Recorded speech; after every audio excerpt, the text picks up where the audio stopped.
Chapter 1. The Thanksgiving Quest. In the heart of Blocksville, Minecraft. Steve and his friends, Alex, Enderman Eddie, and Creeper Carl, were excitedly preparing for a Thanksgiving feast. It was a tradition they'd started the year before, when they all agreed to come together, put aside their usual fights and fears, and enjoy a big meal of everything they loved. Bread, pumpkin pie, potatoes, and of course the biggest turkey Blocksville had ever seen. Steve, the planner of the group, decided they'd need to go on a quest to find the perfect turkey this year. He pulled out his map and showed it to the others. The biggest turkeys in all of Blocksville are said to live in the dark forest, Steve explained. But be warned. Legend says there's a spooky Thanksgiving turkey king that guards the flock. He's massive and evil. Alex rolled her eyes. Oh, come on, Steve. It's probably just a big chicken. But Enderman Eddie's purple eyes flashed nervously. I've heard stories about the Turkey King, too. They say his eyes glow red, and he can make you forget who you are with just one gobble. We should be careful. Steve grinned. All the more reason to bring our best weapons. Let's get going. If we don't leave soon, it'll be too dark. The team gathered their supplies, enchanted swords, torches, and a couple of potions, and set out toward the dark forest, feeling brave. But maybe just a little scared. Chapter 2. Into the Darkness. The dark forest was no ordinary place in Minecraft. It was dense with trees that blocked out the sun, and strange sounds echoed from every direction. Shadows moved between the trees, and a thick fog hung over everything. It wasn't long before Creeper Carl started looking around nervously. Why is it so quiet? He asked, eyes wide. Steve tightened his grip on his sword. Probably because of, well, the stories. He glanced around as if expecting a turkey to jump out at any moment. Alex laughed and poked him. Scared of a turkey, Steve? Just cautious, Steve replied with a smirk. Suddenly, a loud gobbling sound echoed through the trees, and the ground trembled beneath their feet. Everyone froze. What was that? Whispered Eddie, his eyes widening. They could all feel it. The presence of something massive, something dark and old. And then they saw it, looming out of the mist, the legendary Turkey King. He was twice as tall as any of them, his feathers dark as night, and his eyes glowed red like lava. He let out a gobble so loud it shook the trees. Chapter 3. The Turkey King's Curse. Before they could even think, the Turkey King began to circle them, his gobble echoing in their heads. Alex clutched her sword, but her grip faltered. Why can't I move? She stammered. Steve tried to move his legs, but it felt like they were stuck in quicksand.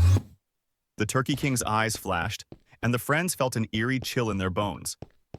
It was as if he was draining their energy. Eddie managed to blink and gasp. Guys, he's cursing us!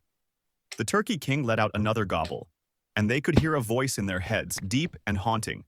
You dare enter my forest? No one disturbs the Turkey King. Steve felt a strange fog clouding his memory, and for a terrifying moment, he couldn't remember who he was. But just as he felt himself slipping, a flash of light erupted from Alex's enchanted torch. The glow seemed to weaken the curse's hold on them. Take that, Alex yelled, waving the torch at the Turkey King, who screeched in pain and stepped back. The Turkey King snarled, You may have escaped, but the curse is not broken. He retreated into the trees, leaving behind an eerie silence. The friends took a moment to catch their breath, still trembling from the encounter. Did we just survive a cursed turkey attack? Carl stuttered. Steve gulped. Barely. Eddie looked around. We should go back. This quest is, it's not worth it. But Steve shook his head. If we leave now, that curse will stay with us. We need to defeat him if we ever want to enjoy a Thanksgiving meal in peace. Reluctantly, they all agreed and continued deeper into the forest, following the trail left by the Turkey King. Chapter 4. The Haunted Turkey Trail. The deeper they went, the more eerie their surroundings became. Strange shadows followed them, and every now and then, they'd hear a haunting gobble far off in the distance. It seemed like the forest was alive, whispering secrets and laughing at them. As they walked, they saw hints of the Turkey King's curse. Leaves turned to feathers, trees twisted into the shapes of turkeys, and strange claw marks gouged into rocks and trunks. Then they found it, a clearing filled with wild turkeys, pecking at the ground, completely still and silent. They seemed almost too still. "Are they alive?" Alex whispered. Steve stepped forward to investigate, but as soon as he did, the turkeys raised their heads in unison, eyes glowing red. They were under the Turkey King's control. Before they knew it, the wild turkeys charged at them, pecking and clawing. The friends fought them off with their swords, trying to avoid their sharp beaks and the flashing red eyes. "This is the weirdest Thanksgiving ever," Carl yelled, ducking as a turkey swooped over his head. Finally, with a swing of his sword, Steve knocked back the last turkey, and they retreated. He looked around at his friends, panting. "Everyone okay?" "Barely," said Alex. "We need to end this before he sends anything worse after us." Chapter 5. The Final Showdown. Following the trail of red feathers, they found themselves in a dark, foggy grove. At its center was a massive nest where the Turkey King stood waiting, his wings spread wide, eyes blazing. "You think you can defeat me?" the Turkey King taunted, his voice echoing through their heads. Steve raised his sword.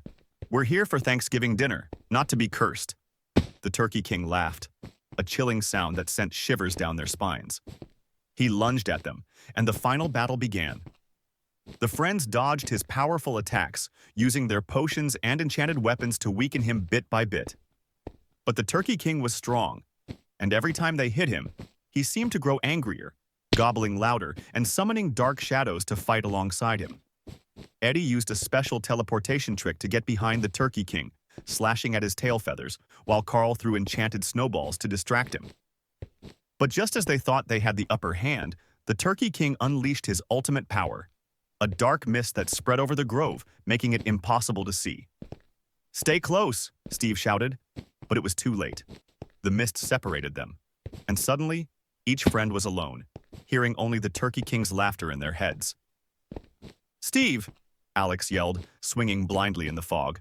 Then, out of nowhere, Steve remembered the enchanted torch Alex had used earlier. He fumbled in his bag and pulled out a spare, lighting it. The light cut through the mist, revealing the Turkey King looming over him. "Your reign is over," Steve yelled, holding the torch high. The light was too much for the Turkey King, who screeched and stumbled back, the red glow fading from his eyes. In that moment, Alex, Eddie, and Carl managed to find each other, rallying around Steve. With one last swing, Steve plunged his sword into the ground, sending a shockwave through the grove. The Turkey King gave a final, echoing gobble before he crumbled into a pile of feathers and smoke. Chapter 6. The Thanksgiving Feast. As the mist lifted, the friends found themselves back on the familiar path leading out of the forest. The curse lifted. They looked around, relieved to see that the dark magic had faded, leaving only normal trees and a clear sky. They returned to Blocksville, tired but triumphant. When they reached their home, they found a perfectly roasted turkey waiting on the table. Did the Turkey King leave this as an apology?" Carl asked, bewildered. Eddie shook his head. "Who knows? But after all we've been through, we deserve it." They sat down to their Thanksgiving feast, laughing and sharing tales of the spooky dark forest and the terrifying Turkey King. As they enjoyed their meal, they couldn't help but be grateful for their friendship and for making it out of the forest in one piece. Just as they were finishing up, they heard a faint gobble echo in the distance, sending a shiver down their spines. But Steve just laughed. "Happy Thanksgiving, everyone, and here's to no more cursed Turkey Kings, at least until next year."